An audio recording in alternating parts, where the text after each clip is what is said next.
Justin, you missed some time during training camp with that groin injury. I just want to ask, how are you feeling now as you guys approach the season opener? Yeah, I'm feeling good. We got a great team here, and we've been on a great program, and so I've slowly been getting, back to 100%. Justin, you're named captain again. What's that mean? It means everything. To be able to be named captain with your peers, year in and year out, it means a lot. So I don't take that lightly. It comes with a heavy burden, but one that all the captains will equally share, and I'm excited for the season. Justin, you've been through some opening days. Does this one feel any different? Are there different levels of expectation or whatever the case may be?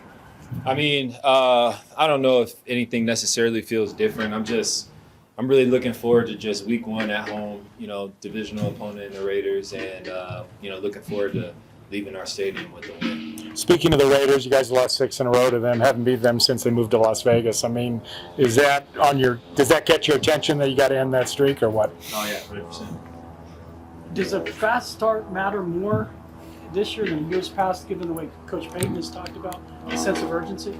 Yeah, it matters more now because it's here, right? Like, this is week one in 2023, and it's the Raiders at home. So what a way to start off 1-0 in our division, 1-0 in the AFC, and just 1-0 at home, protecting home court. So got to be able to do that. Just offensively, they have a lot of weapons that you're very familiar with too.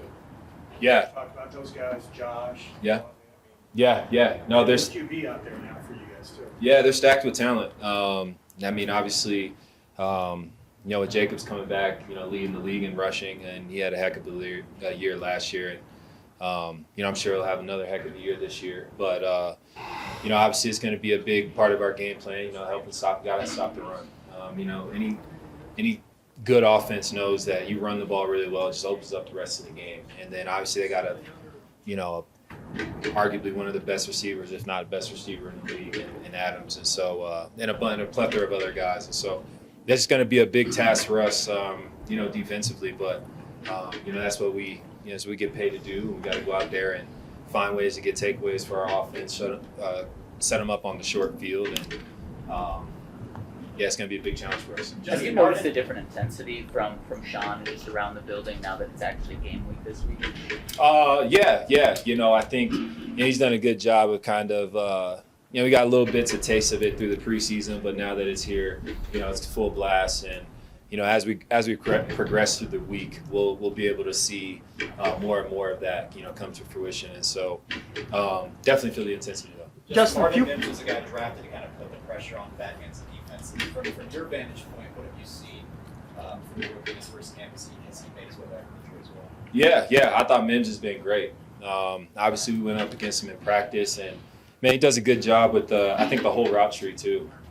Going up against him and the intermediate, even the short routes. Obviously he has tremendous talent, and so really looking forward to him and seeing what he does for us. And I'm excited for him. Few players are under more pressure, at least externally, than Russell. I know you had his back. You respected how he dealt with last season. Why do you think he will bounce back? It's Russ. He has it in him. I believe in him. I believe in the guys that we brought in.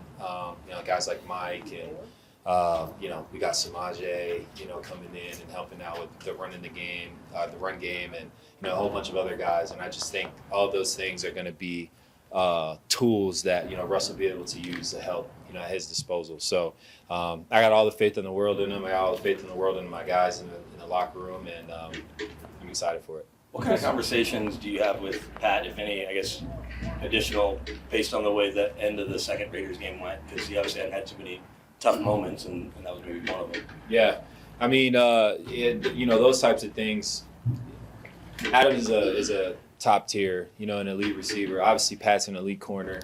Plays like that are bound to happen. There's plays that Pat has won one-on-one, and there's plays that Adams has won one-on-one. Pat's going to have plenty more plays on the positive end, and I'm sure he'll have a couple more on the negative side of it too. It's just how the league goes. But I like Pat. I like the way that he competes. I like the way that he plays, and that play is no bearing on him as a player whatsoever. And he'll have plenty more, more positives than negatives for sure. Justin, time for a couple more. Justin, how much of this season is forgetting about the past? I mean, that's not even, no disrespect to the question. That's not even really a thought. I mean, it's just like when you go from week to week, a great win, an ugly loss, you just push your hands off to the side and you move forward. So honestly, I haven't even really thought much, if at all, about it. I know that a lot of things have been monotonous and a little bit of continuity on that side of it, but it's a new team, a new year, and it's going to be a whole bunch of new. I'm just curious if you expect any differences in their offense with Garoppolo instead of Carr, or do you have to sort of prepare yourself for their offense? Yeah. I think that's the battle of a week one game. You know, it could be different. It could all be the same. It could be little differences. It could be big differences. You never really know. I think with Jimmy in there, he's a proven veteran quarterback, knows how to win in this league. And so I know that they'll have a great game plan for him, and you could see it, you could not. So kind of preparing for it all. Last question, Ryan. Justin, this franchise has had really solid defenses over the past few years. I was wondering, when you look at this year's defensive unit, with the return of Van Joseph, what gives you the confidence that you guys can continue that success on the defensive side of the ball? Yeah, I just think it's all about the guys in the room. We got playmakers all across the board, and we have tremendous coaches. I mean, they study their tails off for us week in and week out, and we got guys that are committed, want to win, and we know the tradition here, and upholding the Orange Crush standard, and obviously that comes with winning, and so we know the heavy toll that has. But I think we have a great group. I think got playmakers all across the board, like I said, and I'm looking forward to another great year. Thanks, Justin. Thank you.